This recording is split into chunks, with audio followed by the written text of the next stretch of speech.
beg to move that this House has considered shale gas. Thank you, Mr Howarth. It's a pleasure to hold this debate under your chairmanship. The economy is very important, but there's no amount of economic benefit, vested interest or party political pressure that could ever lead me to support something that I believe would have a detrimental impact on our countryside or the health of local residents. Shale gas exploitation will produce harmful greenhouse gases. The natural gas produced is a fossil fuel, and many object to its production, as when burnt it produces carbon dioxide, a greenhouse gas. On Saturday morning, I visited the village of Kirby Misperton in my constituency, where an application to drill for shale gas has recently been submitted. Of around 50 members in attendance, 44 were against fracking, and 6 had an open mind. None were in favour. These people are not professional campaigners. They are decent local people, desperately worried that fracking will change their lives forever and not for better.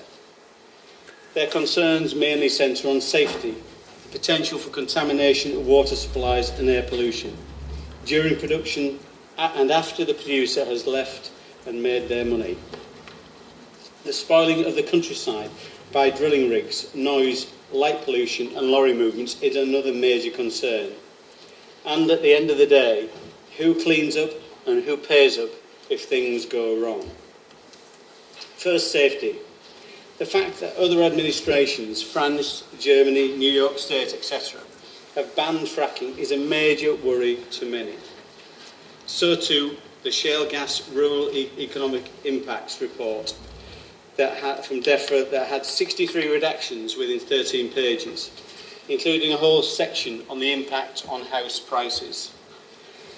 The government position that there is a strong public interest in withholding this information did little to ease anxieties. This leaves many members of the public to feel that they are being deceived, patronised or treated with contempt. The Environment Agency is already stretched and cannot be reasonably expected to carry out truly independent checks on the producer's operations and any consequential effects on the environment. Our current regulations require the producer to instruct a chartered independent contractor to take baseline checks before drilling and to monitor water and air quality before, during and after production occurs. Concerned local residents do not feel that these checks would be truly independent, as there is a clear commercial relationship between the producer and the contractor. The spoiling of the countryside is another major concern, and I would be the first in a long line of local residents who would fight tooth and nail to prevent any attempt to produce shale gas in my area in a way that industrialises the landscape. Traditionally, the fracking process involves a high number of lorry movements and unsightly infrastructure that could be a real blot on the landscape. It's already been stated by just one of the companies, Third Energy, that they might drill 950 wells in less than a third of my constituency, which would require hundreds of thousands of lorry movements, all in one of the country's most beautiful counties, with an economy heavily dependent on agriculture and tourism. North Yorkshire County Council, who would handle any application, will need to take into account the impact on other parts of the economy, particularly tourism, and the suitability of our roads to handle additional traffic. The beauty of our countryside is North Yorkshire's main asset, and we must protect this at all costs. We do not want the images of a fracked industrial landscape from North Dakota to become a reality here. Who cleans up and who pays up if things go wrong? What protections are in place for boreholes and artesian wells? Arrangement for monitored abandoned wells need to be developed. Funding of this monitoring and any remediation work needs further consideration. And what if the producer has gone bust? Who compensates those who have lost out? As far as the jewels in the crown are concerned, namely AOMB, national parks, ancient woodlands and SSSIs, we need to state unequivocally that production will not take place in these areas.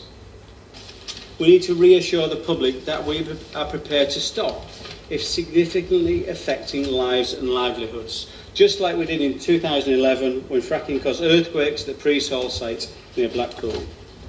I will give way. Thank you. I thank the Honourable Member for his contributions and his reference to Preesall in my constituency of Lancaster and Fleetwood.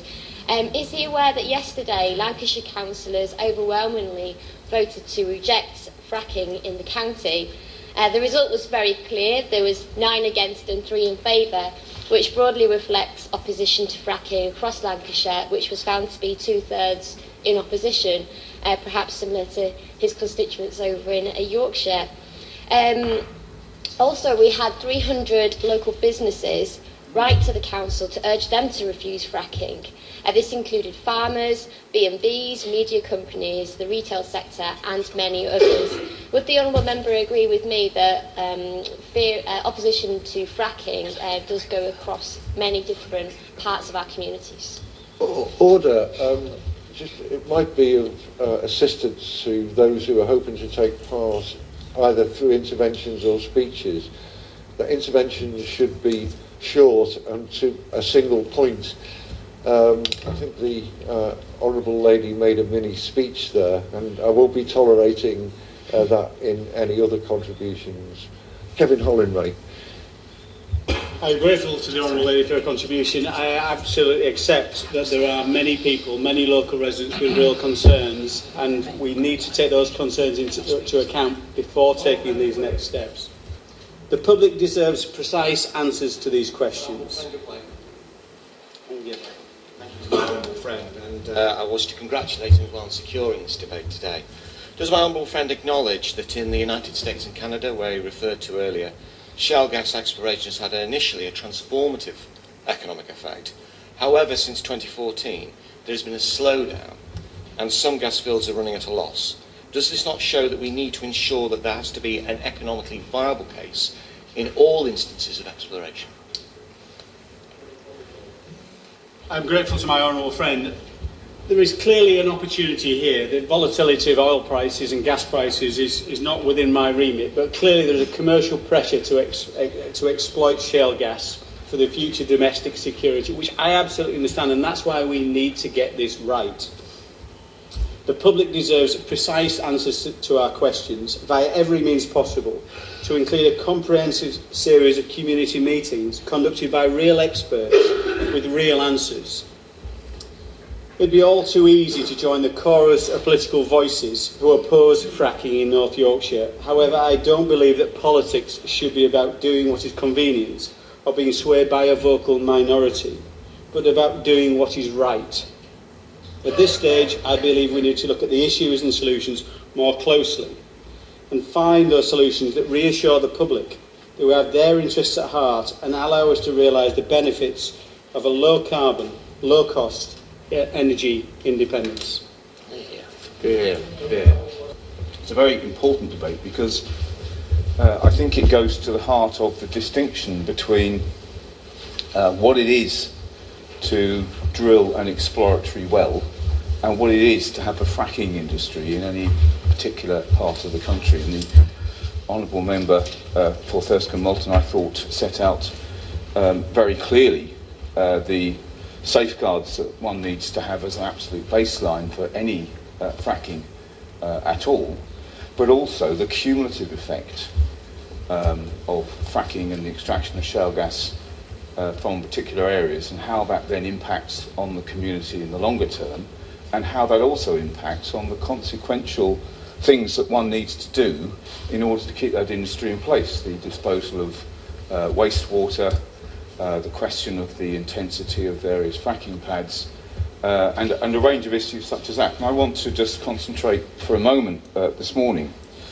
on thinking about what fracking as an industry might look like in this country, as opposed to what an occasional exploratory well might look like, because the proposition that we have in front of us is not that occasional bit of exploration. It is, go for it, let's have a substantial fracking industry, let's really change the nature of how we obtain our gas supplies. The argument that is put in favour of it is that is a substantial addition to our national security, and that indeed some of the further reaches of the argument relate to the fact that this is going to bring prices down. Quite wrong. It's that misunderstands the nature of gas trading in Europe, actually there wouldn't be any great difference in price as of gas is concerned,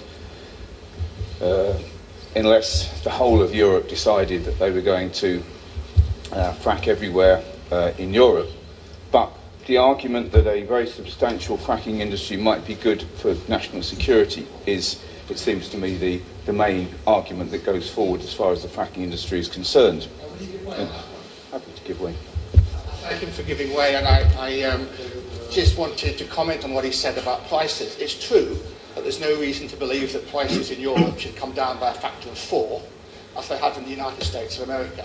But it's also true to think that when you have more of something, the price is likely to come down. And at present, our strategy is to buy gas increasingly from Russia and LNG from Qatar, and that isn't a viable way forward. Well, yeah, the honourable member does make the point that we do indeed buy some LNG from Qatar. Only about 0.5% of our supplies in the UK actually comes from Russia directly. And it's really not, the question of buying gas from Russia is really not an issue as far as this country is concerned, although it is an issue in some other parts of Europe. But the point I wanted to make was that the international trading arrangements essentially for gas have 3 nodes across the world: Far East node, North American node, and a European node. And gas is traded and pipelined within those nodes. And the product of shale gas in this country would simply go into one of those nodes and would be traded across those nodes and would equal out in terms of price. That's my point in terms of whether there would be a substantial reduction in price as far from a shale gas industry. But what I want to try and concentrate on is, what would a shale gas industry in this country look like? And we've only actually got one serious document, certainly sponsored by DEC, which looks at the consequences of a serious industry. And my concern is that that particular document, which is an AMEC strategic assessment report a while ago, makes estimates about the output from shale gas wells. They suggest 3.2 billion cubic feet per well over 20 years, which actually equate as an average output for wells in the UK at the best level ever obtained in any well in North America. Conditions in the UK as far as shale are concerned are very different from those in the United States. And the likelihood is that the output per well would be far, far lower than the very best in the United States. And even so, what we are now getting from the United States in terms of well output is about an average of over a period of time of about 0.8 billion cubic feet, i.e. far lower than the best ever output, and more to the point, a very rapid rate of depletion per well over a period of time. So what a shale gas industry would look like, in fact, would be a relatively low output per well of gas, a fairly rapid depletion rate of that output, and the necessity for refracking probably once every 7 or 8 years if that well were to be retained in production over that 20-year period. So it is not a question of a well pad being drilled and then having the equivalent of nodding donkeys, such as we have at Witch Farm, very quietly nodding away in the countryside. The process of trucks, the process of wastewater, the process of refracking would be repeated every few years on that well pad in order to keep that pad going. And even then, the depletion rate is more rapid after the second refracking, and then the well then goes out of business. Yes. Could I say, would he agree that in addition to that, given the multiplicity of wells that would have to be drilled, it would require in the UK a massive pipeline system, an investment in a massive gas storage system, which would impact on large numbers of members' constituencies, not just where the original drilling was? The honourable member is absolutely right that the location of various wells would either require the taking off of the gas literally by transport and storage in tanks near the well, or the construction of new pipelines in order to take the gas away. It's not like the North Sea in terms of how you would organise a pipeline arrangement. The estimates on the basis of that sort of scenario of what an industry would actually look like then in this country would be that you would need something like, in order to divert, say, 10% of our gas supply from conventional gas into shale gas and remove part of the necessity of having gas coming in from Qatar or Russia. Let's say 10%, it's a modest diversion. You would need something like between 10 and 18,000 wells drilled in this country and re-drilled, as I've said, in this country over a period. And of course those 18,000 wells, or 10 to 18,000 wells, wouldn't be evenly distributed across the country. Honourable members wouldn't have about 2 wells per constituency. They would actually be in the 2 areas of the UK where there are reasonable shale plays.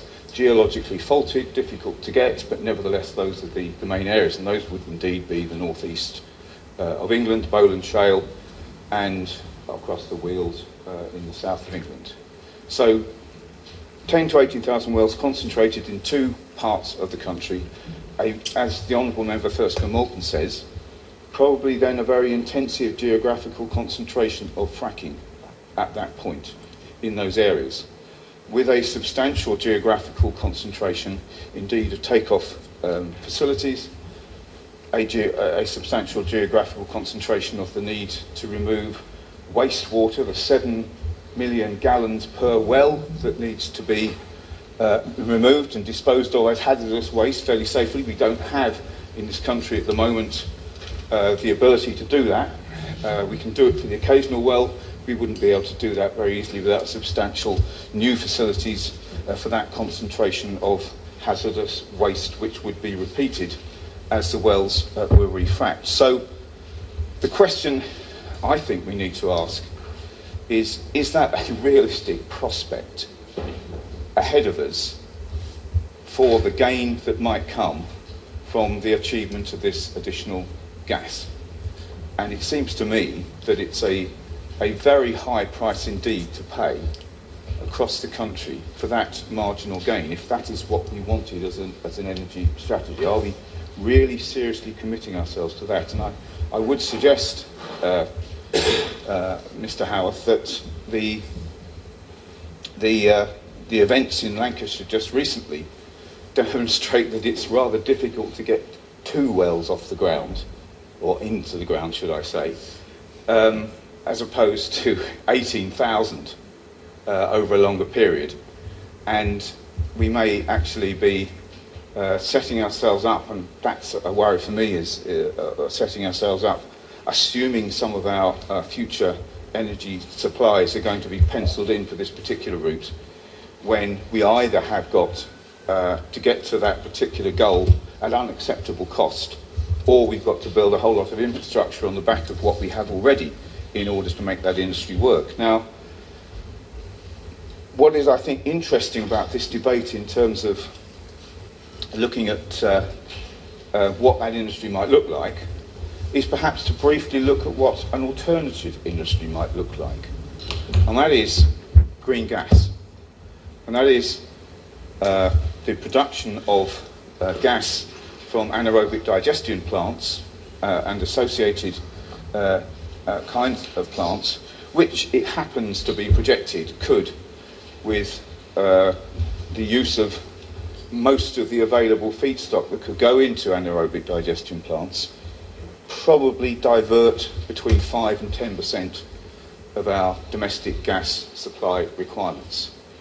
And when I say divert, I mean literally divert, in as much as AD green gas plants can directly inject gas into the mains now. And indeed, there are 8 green gas plants operating in the UK, one of which I visited just recently in Poundbury, and that injects gas at certain times of the year into the mains grid. You will receive green gas from the Poundbury anaerobic digestion plant between about Lyndhurst and Weymouth at various parts of the year. It's a very direct substitution of the existing gas going into the gas mains. Now, an AD plant would probably produce something like 6 million cubic metres of gas over 20 years. I've mentioned that a well, if you refrack it on several occasions, would produce rather more than that, about 20 million cubic metres. But of course you've got to refrack it several times. And by the way, at that point, you then have to cap the well and walk away.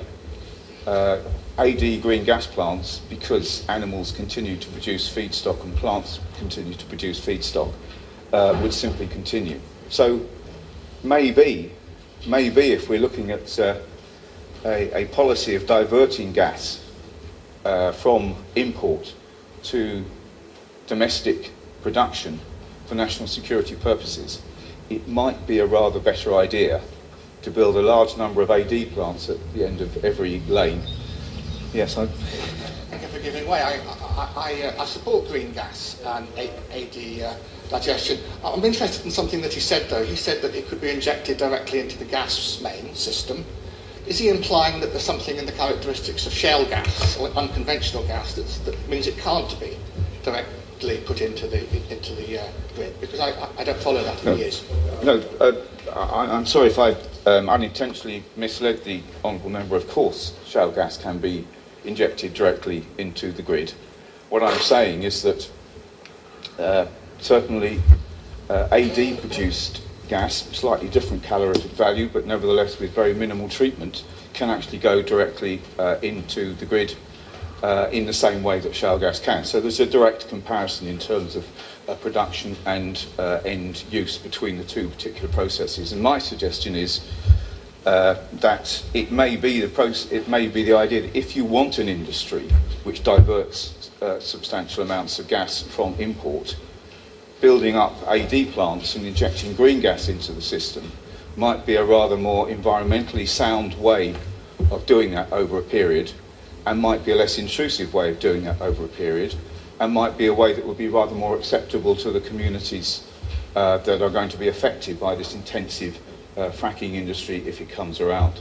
My suggestion is, if we are looking at industry as a whole, then actually that is a rather sounder route in the long term than imposing 18,000 wells across the country with all the consequences that the Honourable Member for Thirsk and Malton thinks might well be the case, and I heartily concur with his concerns about what might be the case. But an alternative, I think, is there, and it is one I think we ought to seriously consider.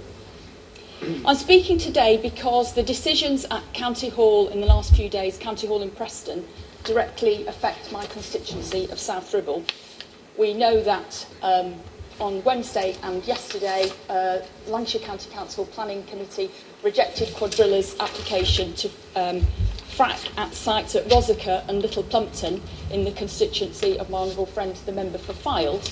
These two sites are on the north side of the River Ribble, just a few miles away from a site at Hesketh Bank in South Ribble, where Quadrilla was given a licence to frack in 2008, and the licence was suspended along with all the others in 2011. Mr Howarth, most of my constituents accept that we need to explore this new form of energy, as it will help our national self-sufficiency in energy. However, too often those with legitimate concerns about fracking are dismissed as Luddites or NIMBYs. But many of my constituents have worries which I do not consider have yet been adequately addressed by government or the energy companies. The main worries are safety and specifically water contamination, the lack of adequate infrastructure to support a new industry, and the details about the compensation framework. South Ribble is the floodplain of the River Ribble, and it's known as the salad bowl of England. 32% of my constituency is Grade 1 agricultural land, And this puts it in the top 10 of such constituencies in the country. 41% is grade 1 or grade 2. And the neighbouring constituency of West Lancashire is the top constituency in the country for grade 1 agricultural land. And of course, many of my farmers and growers have fields on both sides of the constituency borders. The industry employs many thousands of people in the area, and it contributes greatly to our nation's food security. And the quality of the products grown there rely on growing in absolutely pristine soil. It must be free from waterborne contaminants, and that is the number one concern that growers are talking to me about. We know that fracking involves injecting water, sand and chemicals into the land. But what is the composition of the chemicals? And we're told that all drilling takes place well underneath the water table. What my constituents are looking for is further reassurance from government, further reassurance from the energy companies that will be no seepage to the water table and that the pipes will not develop fissures. And they also have certain concerns about the residual flowback fluid. The site at Hesketh Bank is down a long country lane. Already the villages of Tarleton and Hesketh Bank are clogged up with wagons transporting salad and vegetables to market. I'm already working with local campaigners to put pressure on Lancashire County Council to build the Green Lane link. We don't even have an adequate road system to support our primary industry of agriculture. If a new industry were to be introduced, local people would expect the energy companies to contribute towards infrastructure, and they would not want it all to come out of their council tax. I'll move finally to the issue of compensation and the framework that we have for that. Now, research from the US is conflicting as to whether house prices are affected by having wells nearby. There needs to be robust compensation for those whose homes and livelihoods are affected. We need statute to set down this framework, and it should include obligations to provide infrastructure such as roads and schools, rather than leaving it to local planning authorities. The news on jobs is also unclear. Are they the sort of high-skilled, long-term jobs that we want in Lancashire? The report by DEFRA, Shale Gas Rural Economy Impacts, from March of last year, states that jobs will be available for locals, and I quote, on the availability of skills and experience in the local market. My constituents want more reassurance that energy companies will train up local apprentices and employ local people for the long term. I was actually on my last, but no, please. Yeah. The Honourable Lady quite rightly highlights the local impact of the industry, and in my constituency there's obviously significant concern about that. Given the government's statement last week that on wind energy, local communities should have the final say, would she agree that there should not be special rules for fracking, as I've seen in the paper today, the industry is calling for changing the legislation, such that fracking has to go through the normal planning process like every other industry has to, and therefore local communities should get their say about what the industry looks like in their area, if at all? Yes, I think we've all accepted that local communities need to have total buy-in. What I'm really talking about is what the energy companies are doing as well. And I think that national government needs to lay down those obligations, and we need to see, they need to be seen to be engaging fully with young people, providing apprentices and providing local jobs. Mr Howarth, my constituents are not NIMBYs, but they want reassurance that fracking will not affect the quality of their land, and they want concrete reassurances that their communities will be adequately compensated for any risks they may face. There have been more than 1 million wells drilled in North America. All of those wells where they've complied with the safety regulations, which will not be as tough as the safety regulations in this country, have been drilled without any problems. The scare films that are seen actually are from areas often not to do with fracking, as it turns out, but where they are to do with fracking, where the rules haven't been followed.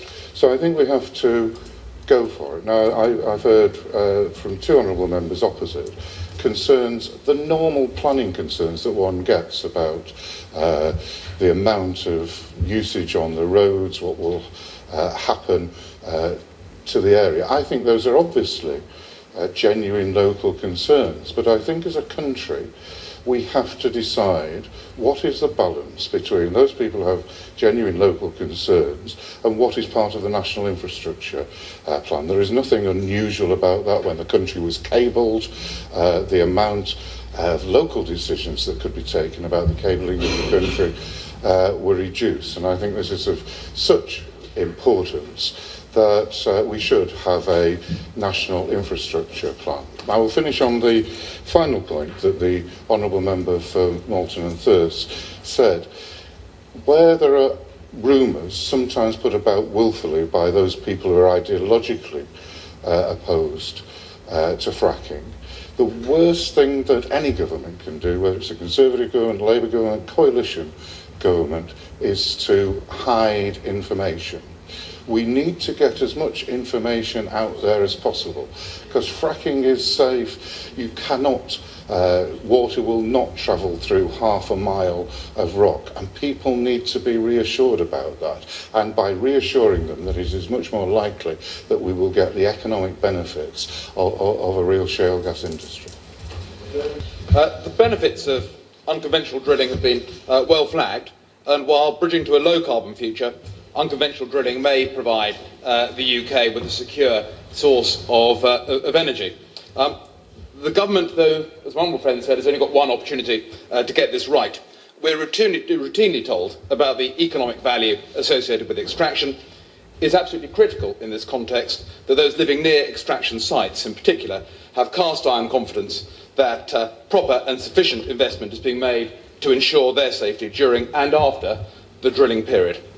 My constituency has seen exploratory drilling conducted near Balcombe under a licence granted in 2013 to Quadrilla, and I have to tell you, Mr Howarth, that the concerns of many residents were far from being assuaged. If this resource is to be exploited, public acceptance and support is absolutely critical, and the government must ensure that the public has complete confidence that the government's overriding concern remains the safety of its citizens around these sites.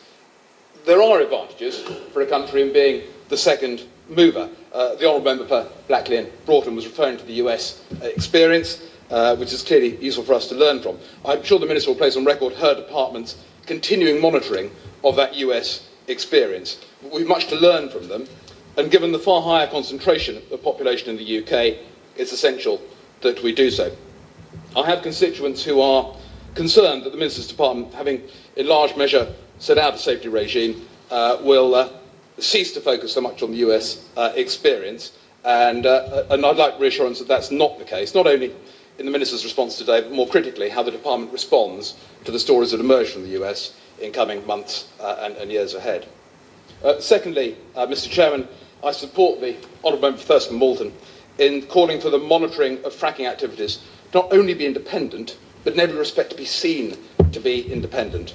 It would be very damaging for the industry if a perception was to emerge that those who are being paid to monitor activities had a vested interest in those activities being ongoing. I happily give way. I'm very grateful for the Honourable Member taking the intervention. Does the Honourable Member agree that in this respect environmental impact assessments are absolutely key in providing information to local communities prior to planning applications and to look at possible consequences so that those can be taken into account and dealt with early by the planning process? I thank the Honourable Lady for her intervention. I agree with her in every respect. One of the Honourable Members earlier referred to the importance of getting information out there in order to reassure the public, and that is just one example of us doing exactly that. Moving swiftly on, the one example where reassurance may be required is in respect, as has been referred to earlier, water contamination. The construction of wells is key to this, with sufficient casing and cementing essential to preventing groundwater contamination and to manage flowback fluid. As we've seen in Pennsylvania, there is inevitably a failure rate in certain new wells, and I'd like the Minister to provide reassurance that the regulatory regime on well construction is sufficient to prevent substances from leaking, and monitoring of groundwater for contaminants is essential, not on a sort of every 3-year investigation basis, but on a regular and routine undertaking during and after drilling. I appreciate that the Infrastructure Act specified that hydraulic fracturing will not take place within protected groundwater source areas, and a lot may hang on the exact definition of what groundwater source areas comprise, and I look forward to that being clarified. Lastly, Mr. Howard, under the Environment Agency's recent consultation, flow testing could be covered by a standard permit granted to the explorer. The Minister will appreciate that at this early stage of unconventional drilling in the UK, and particularly in the context of early flow testing, anything that suggests a standard approach without a particular consideration and monitoring gives rise to concern, and we look forward to this being clarified in due course. I have no doubt that the Minister will act with her usual boldness and determination in pushing forward this agenda. I simply ask that in doing so, she does, as I've every conviction that she will, use the same determination to ensure that the safety regime is not only highly effective, but is capable of assuaging the concerns of those living close to drilling operations. Thank you, Mr. Howard. The area of Falkirk that I represent is at the very heart of the fracking operations, with test bore drills already in place. Ineos have gained planning permission to build their shale gas tanks, a huge, significant investment, it has to be said, by them. On the 19th of May last year, I attended a fracking conference in London at the Mermaid Theatre on behalf of Falkirk Council, and I was a representative of Falkirk Council at that time. And I assume many here today have also attended similar conferences. At that conference, after about an hour, I was thinking to myself, why are we kept being told that our regulations are the safest in the world, they're the best in the world? It reminded me of an anecdote with Alec Ferguson, Sir Alec Ferguson, when he was looking at a player that he was interested in, and he was told that the player had no injury problems, there was no truth in the rumour. And the first thing he thought is, I need to look at this in a great more detail. And I took his methodology back to my own constituency. More analysis was required. Would the honourable member agree with myself that perception is reality, and that even if fracking were technically proven to be safe, that the public concerns surrounding it would also need to be addressed, or else it could still be economically damaging to our economy in terms of our water production, our reputation for food and drink industry, and the effect on house prices? I thank my honourable friend for that intervention, and absolutely, totally agree with him. Perception is everything. I mean, for example, if Mr.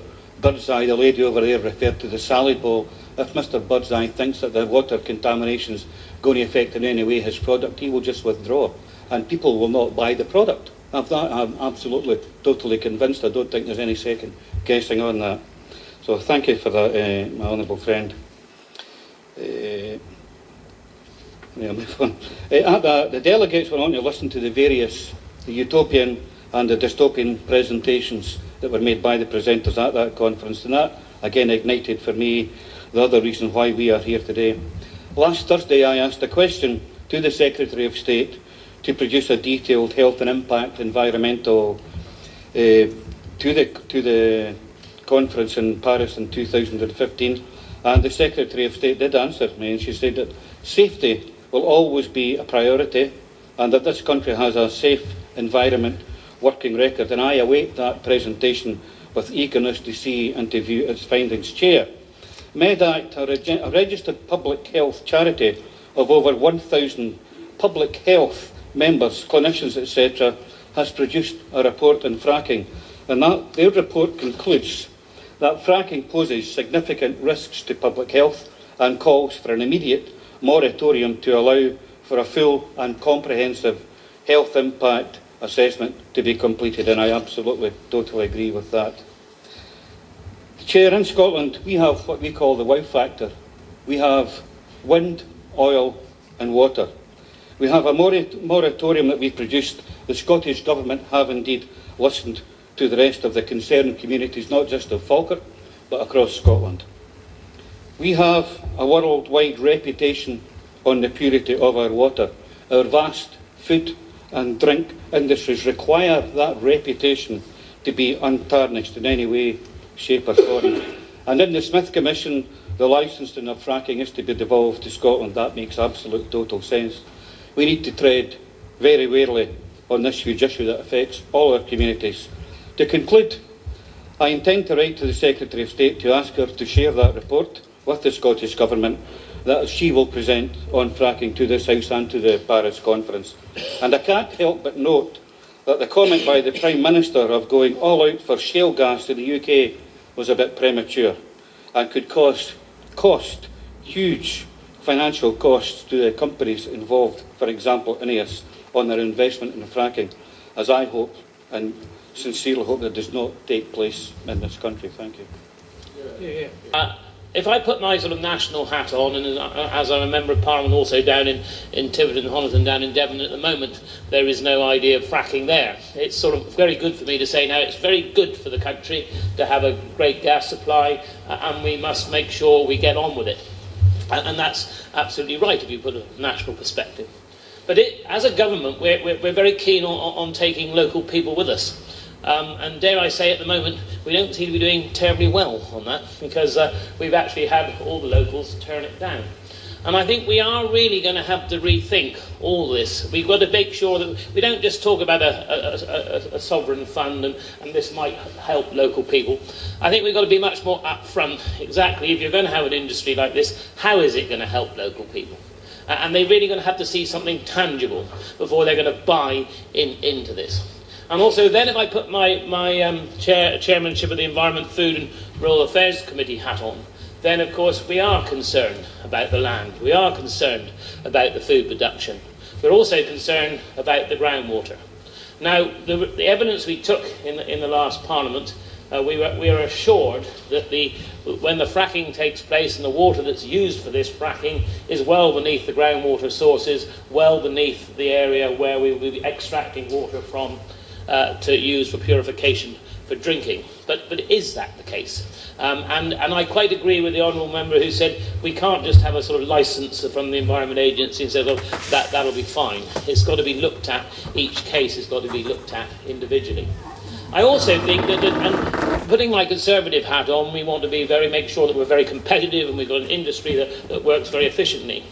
But in this case, I think we've got to make sure we've got an industry that extracts the gas, because I think it's absolutely right, because we still use an awful lot of gas, we're still going to use a lot of gas, and if we don't use Russian gas, somebody else will, so therefore the gas that we can bring out and use for our own home consumption is got to be good. But that's not got to be brought out of the ground at any price. And I think if you've got to put more pipelines in, if you've got to reduce somehow the lorry movements, if you've got to put some infrastructure in the way of road improvements in these villages and other areas where there are proposals for some help, then we have got to do it.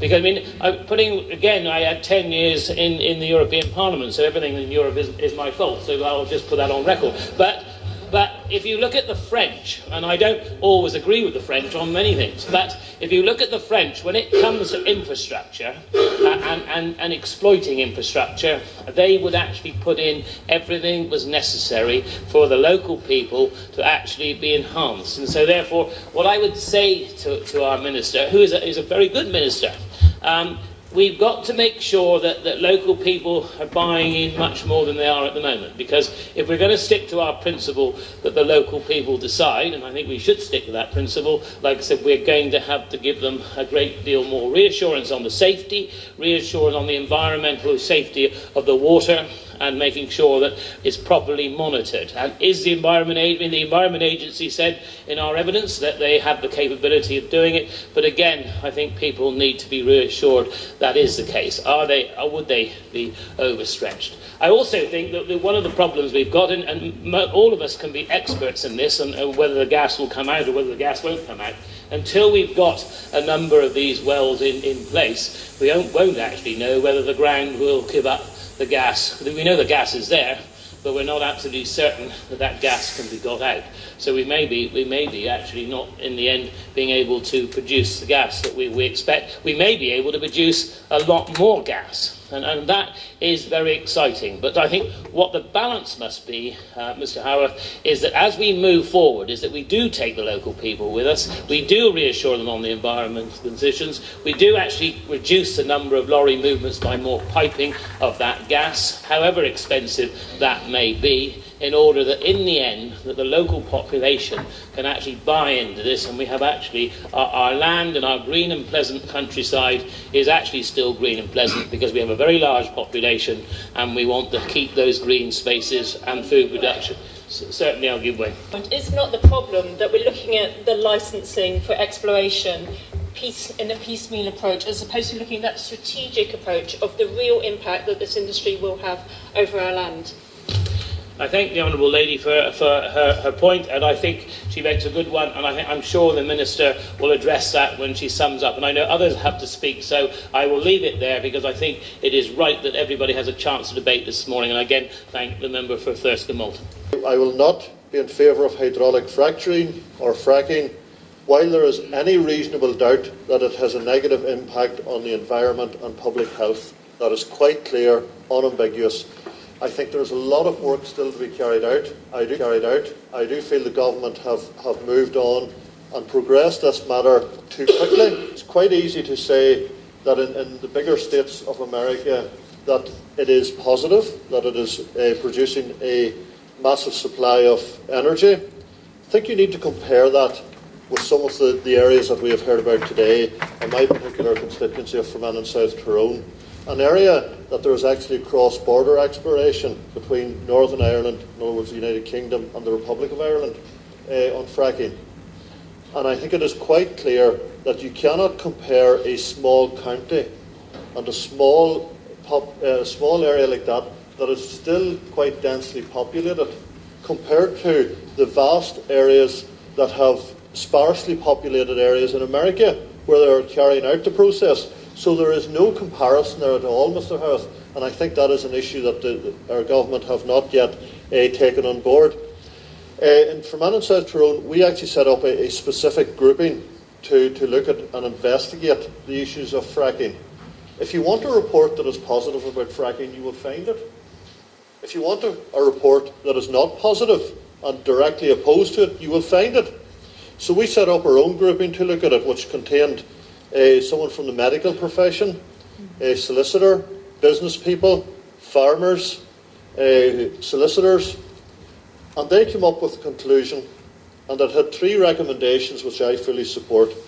First recommendation is that we cannot progress it unless there is a full independent, and I must stress the independence of it, environmental impact assessment that does demonstrate that there will be no negative environmental impact.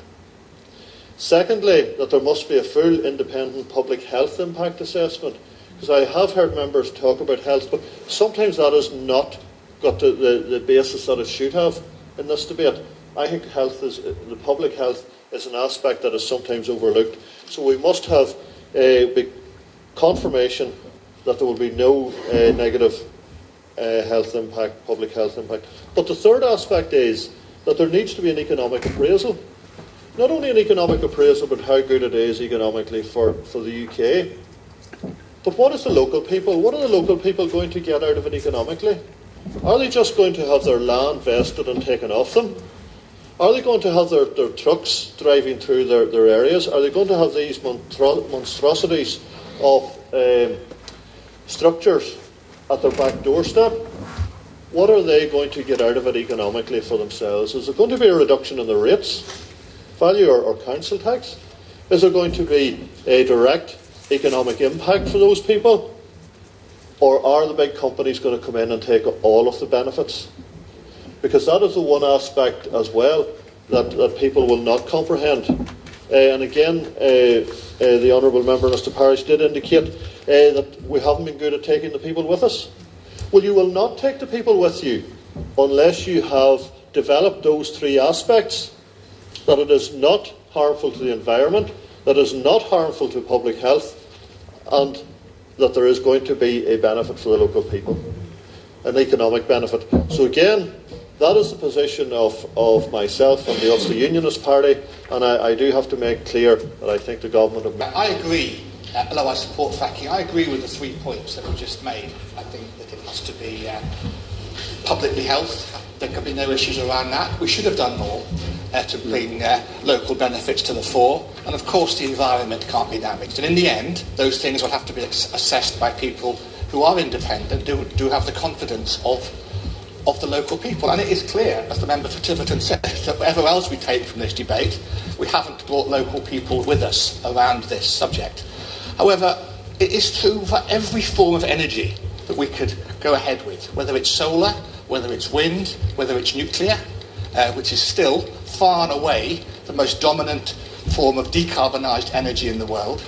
Any of those has got issues, and so is clearly the case with fracking, and we have to work through that and decide whether it's worth it. And points have been made, Mr. Howarth, around, it may not be cost effective. Well, if it isn't cost effective, it won't be done. And so that problem goes away. I want to just talk a little bit, though, about the 3 elements of UK energy policy. 1 is low-cost energy, 2 is secure or sustainable energy, and the 3rd is energy security. Gas has a major role to play in all of those, and the facts are that our own gas is running out. We're 70%, what was coming out of the North Sea, 70% less than it was 10 years ago. 85% of the energy used in this country is still fossil fuels, 85%, and by far and away the majority of that is coal and oil. If we were able to replace around the world the coal that is being used by gas, just that one thing, if we were able to do that, we would reduce carbon emissions globally by as much as a 5 times increase in renewables. I'll say that again. If we were able to reduce and take away all of the coal being used in the world and use gas instead, it would have the same impact on carbon emissions as a 5-fold increase in renewables. That is something that we should be going after, and that is something which parties which believe in a low-carbon future should be embracing.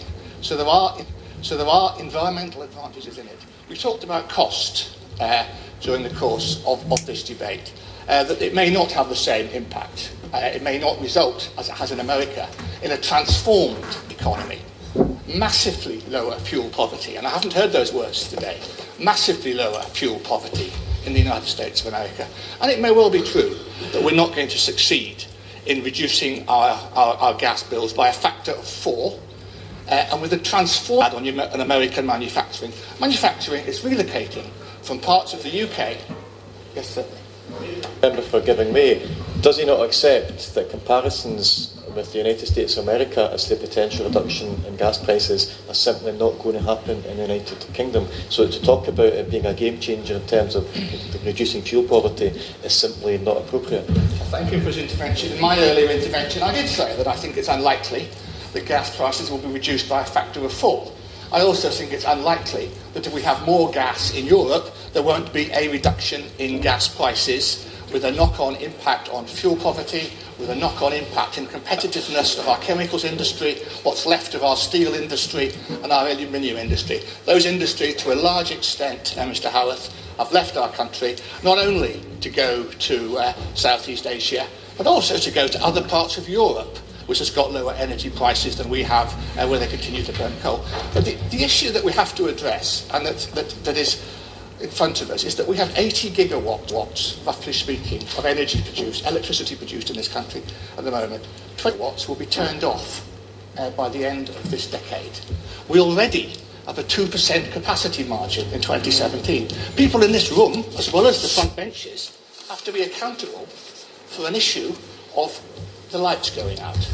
And all I would say is that shale gas is not a panacea. I'm not arguing that it is, but we should explore it in a responsible way. We should take into account the environmental issues that have been raised today, but we should also not fail to understand that our country is not infinitely rich, that the resources in the North Sea, which has kept large parts of us going for a long time, are running out. We are importing more and more of our gas from Qatar and also increasingly potentially from Russia. And all of us have a responsibility and a role as parliamentarians for the UK as a whole to take those issues seriously. Callum McCaig. Mr Howarth, and I would like to congratulate and add my thanks to the member for Thirsk and Malton for calling this debate, and congratulate him on his impeccable timing given the news that has been around the decision in Lancashire. Time is clearly of the essence, so I will crack on. I think there are 5 themes here that have been brought out in this debate that needs to all be aligned for fracking to be a viable part of the energy mix. That's safety, public support, climate change, how that fits in with the total energy mix, and the economic viability.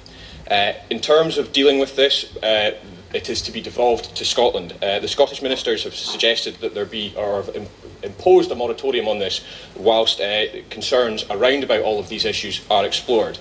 I think that is welcome, and it will go a long way to ensuring that the discussions around about the food and drink and tourism industry of my honourable friend for Falkirk raised are not put at jeopardy by fracking. There is a question about whether new licences will be issued whilst that process is going on. I think that the issue has been suggested that it won't. There is also a question mark about those licences that have been granted and how they will be considered as and when things are being devolved. I think there are issues around about the economics of this. If we are to have a truly safe regime, it needs to be a gold-plated one. I think if that is a gold-plated regime, it will likely be more expensive. Now, my understanding is that it will be more expensive to do this in the UK than it would be in the United States. So if you were to do it more safely than the United States, from a more expensive cost base at the start, and with considerably lower gas prices than there were a number of years ago, I think that does bring into question the decision about economicability. No, the economics of it, sorry. I take the point that if it's not economical, it won't happen. But I do think we need to consider that as and when time is expended upon exploring that. Perhaps the biggest issue about this, though, is not whether it's economically viable, not whether it will change our dependence on fossil fuels, but whether it is the best use of the resources that we have in this country from a carbon dioxide point of view. If we are going to meet our objectives in terms of reducing carbon, then this is going to result in more. Yes, absolutely. I'm very... If you could be very brief then. Does the honourable member not accept that burning coal is far more deleterious as opposed to shale gas, which has a lower carbon footprint? I certainly do, but I think the comments were made that there are potentially other technologies that could be better. In terms of extracting more carbon, we need to make sure that when we are extracting more of our resources, that we are getting the right ones and we are getting the best ones, the biggest bang for our buck. As representing Aberdeen and the continuing potential of the North Sea, if we are to look at new onshore gas, what potential that will have for the offshore industry, which is long and well established and contributes immensely. That needs to be taken into consideration with the entirety of the energy mix that we are considering when dealing with this. Julie Elliott. And as ever, it's a pleasure to serve under your chairmanship. And I also want to thank the honourable member for Thirsk and Malton for securing this debate. The fact that I think 18 members have taken part in this debate shows how important and how a pressing subject it is to many parties, because I think there's been 4 parties represented in this debate so far. And I also would say that Thirsk and Malton is an area I know very well and would also acknowledge how beautiful it is. My train stops in that constituency on the way down and on the way back, but I have another hour to go. I would also say that this is the first debate I have taken part in from the front bench on surrounding shale gas. Prior to the election, my former colleague Tom Greatrix looked after this area of policy. He's a former member for Hamilton and Rutherglen West, and Tom's expertise in energy policy was recognised on both sides of the House, and Parliament, I'm sure, will miss his knowledge and good humour. Our position on shale gas was formally set out in the debates during the infrastructure bill this year. We have been clear that there should be no shale gas extraction, should take place without a framework of robust regulation and comprehensive inspection in place. Regrettably, the government has consistently sidelined both ours and the public's genuine and legitimate environmental concerns in a headlong dash for gas. And I think the contributions from many today, or from many sides of the House, have supported that. With 80% of all homes in Britain being still reliant on gas for heating, shale gas may have a role to play in displacing some of the gas we currently import, boosting our energy security. But let me be clear, that potential and worthwhile benefit cannot and must not come at the expense of robust environmental protections or our climate change commitments. During the infrastructure bill, we were clear in the changes that needed to take place. The government initially accepted Labour's amendment to overhaul the regulatory regime for shale gas by introducing 13 vital measures before extraction could occur. This was a huge U-turn by the government and a great victory for the protection of Britain's environment. However, in the House of Lords, the government watered down 5 of those crucial commitments. They were watered down regulations to prevent fracking under drinking water aquifers, ignoring the existing definition of such areas and insisting on the need for a new definition, opening up scope for some of them to weaken the measure by leaving some areas out of scope.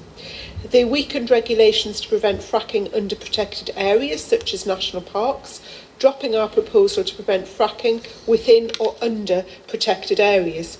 Instead, they indicated that they would only block fracking within such areas, creating the prospect of protected areas being ringed by fracking operators, all fracking underneath areas of outstanding natural beauty, national parks and other areas. They dropped a requirement for operators to notify all residents individually of potential developments, and they dropped a requirement on operators to monitor all fugitive emissions. And finally, they weakened regulations requiring an environmental impact assessment on all sites. We then tabled an amendment to reverse those changes, but were denied a vote. There should be no shale gas developments in the UK unless these protections are reintroduced. It is right that individual applications are decided at a local level, which has been outlined this week. It is not the place for central government to get involved to trump local democracy. That's the Eric Pickles way of doing business. It's not mine, nor that of my right honourable friend, the member for Don Valley. But the decisions made in Lancashire over the last few days and the concern that exists reflects the fact that the government have repeatedly ignored genuine and legitimate public concern in a dash for shale gas at all costs. Can I ask the Minister, does she accept that the continued public concern over shale gas extraction might be caused at least part in the government's refusal to address these legitimate concerns? And does she agree with me that the best way to do this is to accept, as they have once before, Labour's amendments put forward in the infrastructure bill, which would ensure there is a robust regulatory framework, without which people would not have the confidence they need and to which they are entitled? I look forward to hearing the Minister's reply to these and the concerns of many colleagues' crucial questions. There is genuine public concern right across the country, as yesterday's events in Lancashire have illustrated. I hope she will address these directly so the public can be fully informed of the issues in this important debate over how we can safely and most cost-effectively meet both our energy needs and our climate change commitments. Minister. Thank you, Mr. Howarth. It's a great pleasure to be here today. I think this has been an incredibly valuable and timely debate on the subject of the shale gas potential. My honourable friend for Thirsk and Moulton is exactly correct when he says that to take advantage of the huge potential offered by shale, we need to get it right. And as the new Minister for Energy, I can assure him that that is a key focus for me, to make sure we get it right. And my honourable friend for South Ribble mentioned the fact that often people who object to shale are called NIMBYs or Luddites, and she also is exactly right. I would never call those with local, very well-founded concerns NIMBYs or Luddites. I have plenty of people in my own constituency who have concerns about all manner of things, ranging from HS2 to wind farms to anaerobic digestion plants. They are not NIMBYs and Luddites. They are local communities who need to understand better. So my priority will be to give them reassurance and, yes, an element of persuasion. And as my honourable friend for Tiverton and Honiton pointed out, we do need to take local people with us. So that will be my absolute focus. Yes, very briefly. About taking local people with us, and ultimately the whole debate about fracking is about trust, and that's what's come out loud and clear in this morning's debate.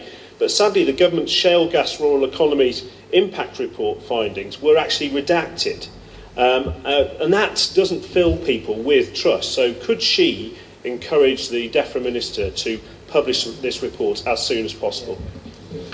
I'm grateful to my honourable friend, and he will know that, that report is going to be published, and it's up to DEFRA, obviously, on the timing, but I do share his concern that it should be absolutely made available to the public so that they can draw their conclusions. I would like to mention my honourable friend, the member for Fylde, who was keen to speak up for his constituents, and sadly there wasn't the time, but also to point out my honourable friend for Warrington South, who rightly pointed out that keeping the lights on is a key and critical role of government, and that shale has the potential to contribute to that.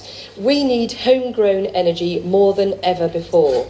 So we in this government remain committed to renewables, which now provide 15% of our electricity. We're also committed to energy efficiency and, vitally, to affordability. And shale gas could be a pragmatic homegrown solution to help to meet those needs. Gas is the cleanest fossil fuel. It still provides a third of our energy demand, and we will need it for many years to come. Around 70% of the gas Britain uses is for heating, and many people and businesses will need to keep using gas for heating while we develop and deploy renewable heat sources. We're likely to continue to rely on gas to provide much of our heat, as well as to generate electricity into the 2030s. But Mr Howarth, even with our projected doubling of renewable capacity by 2022 and the planned creation of additional nuclear-fuelled generation in the 2020s, increases in gas-fuelled generation will be needed as we phase out unabated coal.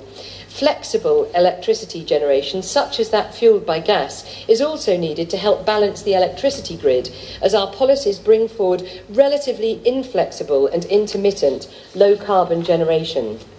Now, we used to be net gas exporters. This is no longer the case. And as North Sea gas declines by 2025, we expect to be importing over half the gas we consume. And meanwhile, events around the world show us how volatile energy supplies can be. Developing shale gas could make us less reliant on imports from abroad, whilst providing more jobs and creating a whole new British industry. So I think it's vital that we seize the opportunity to at least explore the UK's shale gas potential whilst maintaining the very highest safety and environmental standards, which we have established as world leaders in extracting oil and gas over decades.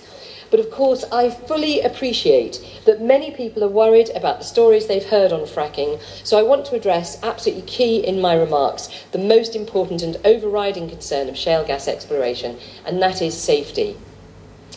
So, Mr Howarth, reports by the Royal Society and the Royal Academy of Engineering and Public Health England have considered a wide range of evidence on hydraulic fracturing in the UK context, and have concluded that risks can be well managed if the industry follows best practice enforced through regulation. We have one of the world's most developed oil and gas industries in the North Sea basin, and some of the world's most experienced and highly regarded regulators. And we have been successfully regulating the gas and oil industry in the UK for over 50 years. Our regulatory system is robust, and we are proven world leaders in well-regulated, safe and environmentally sound oil and gas developments. We have strict requirements for on-site safety to prevent water contamination and air pollution and to mitigate seismic activity. The health and safety and environmental regulators are independent, they're highly specialised and they are well trained. They will enable the development of shale gas in a safe and environmentally sound manner. Regulators will simply not allow unsafe or environmentally unsound operations, and they are able to suspend and revoke permits immediately and, if necessary, impose criminal sanctions, including prosecution. Very briefly. I'm very assured as a member of Parliament for Fylde to hear what she's saying today, but can she give me assurance that some of those inspections will be unannounced as well as planned? Yes, I can give him that reassurance. It's certainly intended that there will be regular visits from Health and Safety and Environment Agency, and that there will also be unannounced visits. So the Environment Agency assesses... No, I'm sorry, we're really short of time, I apologise. The Environment Agency assesses the hazards presented by fracking fluid chemicals on a case-by-case basis. They will not permit the use of hazardous chemicals where they may enter groundwater and cause pollution. The Health and Safety Executives scrutinise well design and require week-by-week written updates on drilling progress. DEC has implemented a thorough system of rigorous checks before any drilling or fracking, as well as a live traffic light system during the actual operations to ensure earthquakes will not occur. To reinforce these regulations further, the Infrastructure Act of 2015 brought forward a range of further requirements if an operator is to carry out hydraulic fracturing. These include mandatory environmental impact assessments, which I think is absolutely vital. There was a misunderstanding that fracking would not require an environmental impact assessment. That is not the case. That was a misunderstanding which DEC has tried to put right. Any hydraulic fracturing will require separate independent environmental impact assessments. And also, unlike in the United States, there will be a required disclosure of all chemicals used in the fracking process. And there will be 12 months of baseline groundwater monitoring required. And of course, there will be specific community benefits to be paid and the complete exclusion of protected areas. We already require everything that has been recommended by the European Commission. So to summarise on safety, we have among the best and most experienced regulators in the world and a 50-year track record on safe oil and gas exploration. And our regulatory environment for shale is the toughest in the world. But Mr. Howarth, it's also important to talk about the enormous potential benefits of a successful shale gas industry, not just in energy security, as I've already said, but also in direct benefits to jobs, growth and community investment. Ernst & Young has estimated a thriving shale industry could mean 64,500 jobs nationally, or over 100 jobs per year at a typical site. The supply chain for the industry has been estimated at £33 billion between 2016 and 2032. This is an incredible opportunity. We're at a pre-beginning phase, but there is a huge amount to play for. And British engineering is at the forefront of the world, and we have the opportunity to further showcase this by developing for ourselves a safe and environmentally sound shale gas industry. And Mr. Howarth, in November we announced a new national network of colleges for onshore oil and gas to train the next generation of specialists to help the UK seize those opportunities. But very importantly, the final point I want to address is the issue for local communities. We do believe every community hosting shale should share in the benefits. So we've committed to setting up a sovereign wealth fund to ensure revenues are shared fairly. We welcome industry's commitment to put £100,000 per fractured exploration well to local communities, and then a minimum of 1% of any subsequent production revenues. This could be worth as much as £5 to £10 million over the life cycle of the well. And wider communities will also benefit, as local councils will retain 100% of the business rates they collect from productive shale gas developments. So finally, Mr. Howarth, in conclusion, I want to sincerely thank all members for this debate. It's important that we have the opportunity to discuss such a key issue for our future energy mix. Shale gas, as the UK's Committee on Climate Change has said in 2013, the UK will continue to use considerable, albeit declining, amounts of gas well into the 2030s, and if anything, using well-regulated UK shale gas could lead to lower overall greenhouse gas emissions than continuing to import gas. Thank you. Order. Nadine Dorries to move the motion. I beg to move this House as considered up till primary care.